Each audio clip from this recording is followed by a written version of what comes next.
Hey everybody, my name is Mattia and welcome to this new video for OpenTechPulse. In our previous video I showed you a quick look and feel of Kubuntu. In today's video the question is, can we really get daily work done in Linux? Spoiler alert, the answer is of course yes. So let's dive right into it and let's switch to the computer. So as you can see here we have the desktop. So first start off by something simple, web browsing. So in Kubuntu we have the Firefox installed by default.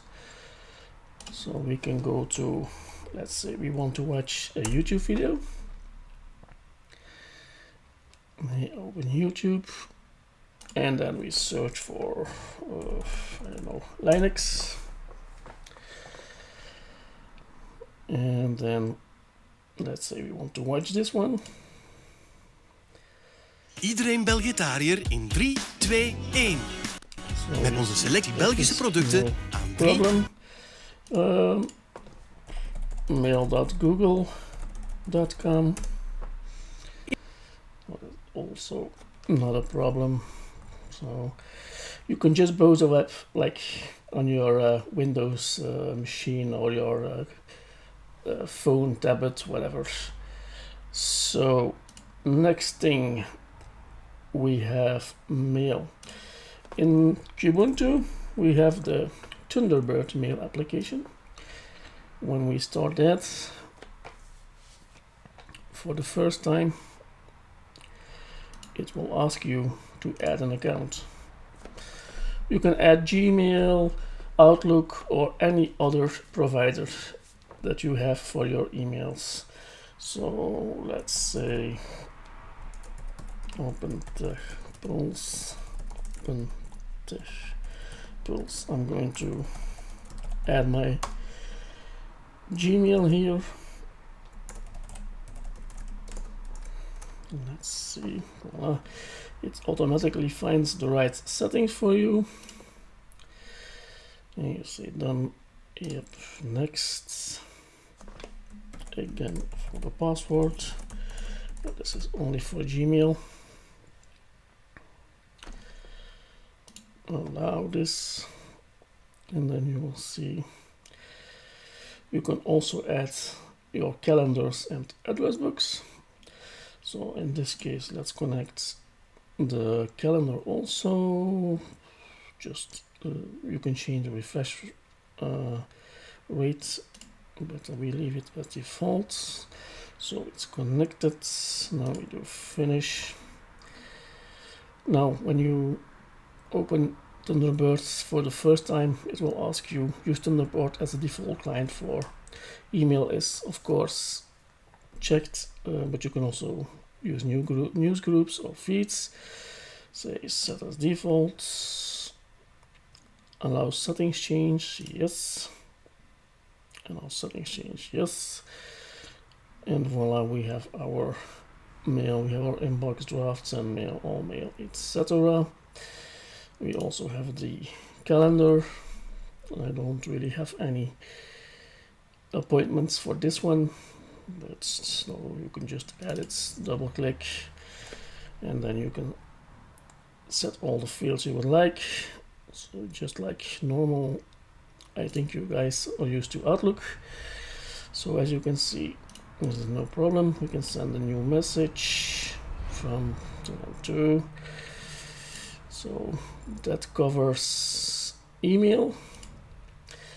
So what about file management? So in Windows you have the Windows Explorer. In Kubuntu it is called Dolphin, or file manager. So we already have seen this in our previous video. This is pretty much looks like Windows, the home folder, desktop, documents, downloads, etc. So for this one, let's say we go to the home documents folder. We want to create a new folder. Let's call it new folder. And in that new folder, let's say create new text file. Just text file is good. Now we can edit it by double clicking on it, and it will open the Gate text file editor. In Windows you have the notepads, so we can say hello, this is a text file, save, and voila, it is saved. Let's say you want to change its name, right mouse click, rename, renamed text file. So, and let's say we don't need them anymore, right mouse click, and then we say move to trash. There is also a trash or recycle bin in Windows, so all the files or folders you have maybe deleted and you want some back, you can always check the trash. So this is basically almost the same as Windows. So next thing, office work. So I know you guys like Microsoft Word and Excel stuff, files like that. Can we open them in Linux? Yes, we can. So we can, for this one, I inserted the USB drive with some sample documents. So let's select them all. Say right mouse click, copy. Let's say we want them in documents. We paste them here, and I'll paste it. So we have the docs file, the Microsoft Word file, we have an example PDF, also a PowerPoint, also an Excel file, a photo, and the video file. So let's say we want to open the docs file. Just double click it. In Kubuntu we have by default LibreOffice installed. Did you know we can just close this, and voila, this is an example Word document. Hello Word document. We can also change it to bold, italic, change the font, change the height, etc. Change the colors. The menus are more like the Windows Word variant. So let's say we want to save it. Save. If we do just save, it will just save as the docs file format. We can do also save as, and we can change the document format, like say ODF. It's the open document format used by LibreOffice. Or we can also leave it to the docs file if you would like to share it with other colleagues, for example, or other people that are using the Microsoft Office. So let's say save. It already exists. Do you want to write it? I wish. And then use the Word format, of course. Voilà. So that was it for the docs files. Let's say for the Excel file. LibreOffice also has the Excel variant. So as you can see, the look and feel is pretty much the same. You can type open text 4 and then 10, and then you can also save it. Yes, I want to use the Excel format.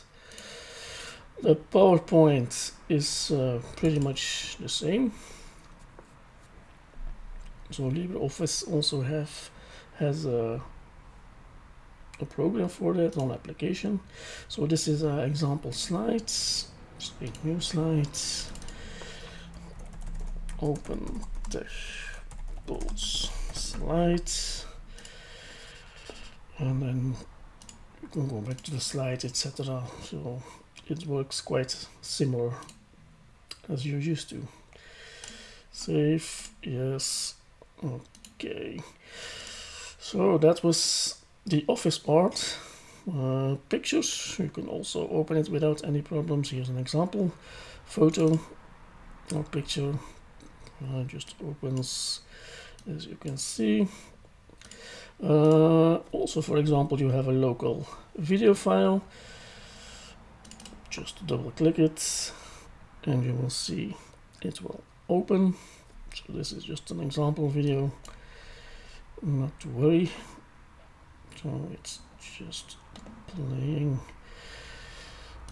So maybe you guys also know about VLC. It's also a commonly used application on Windows systems. So let's say we want to install that. We open the software manager or Discover and let it loads. And it's already there with the most popular. We click it. And let's say we install it. And here you can see the task. Let it run for a few moments.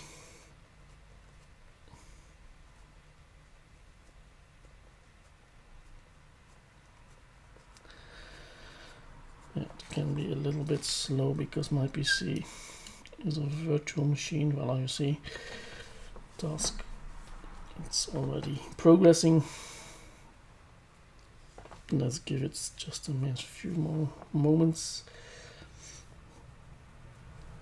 So this is how easy it is to install software.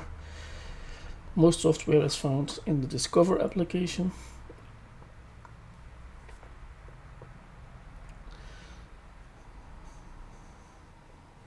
%, so we're almost there.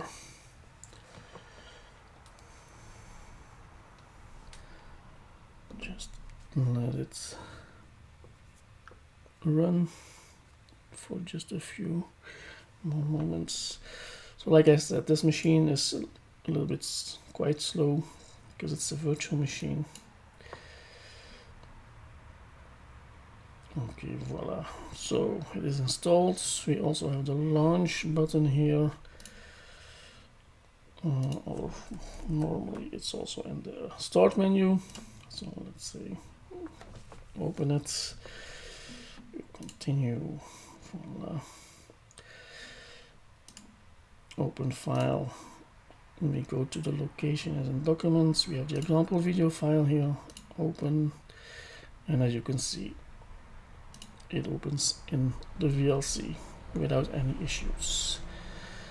So voila, that's also no problem. So another thing we do in our daily work is meetings. Let's pretend we have a meeting. Let's say it is in Google Meet. Let's open this one. Just going to start another meeting on my other computer.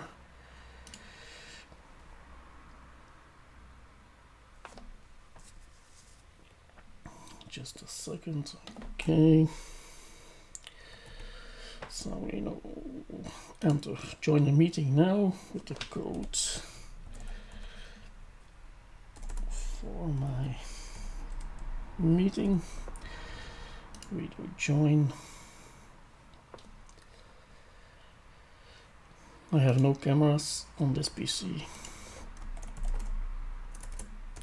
Open the polls. Then we do ask to join. Then on the other computer, I have a pop-up saying somebody wants to take part of this meeting. I say yes, and then everything will be connected. So you will see my photo from the other PC and open TechPulse on this one. So you can use your microphone, camera, etc. So it works also without any issues. Also the same for Teams meetings. Teams meetings work perfectly within the browser, so you don't need a separate application. There is also no Teams application available for Linux, but you can do everything in the browser, of course. So I think this concludes our screencasts. So as you can see, Can I get my daily work done in Kubuntu? The answer is of course yes. So if you like this video, leave a comment, like my channel, and be sure to look at our website opentechpools.org. Thank you very much for watching. Thank you. Bye bye.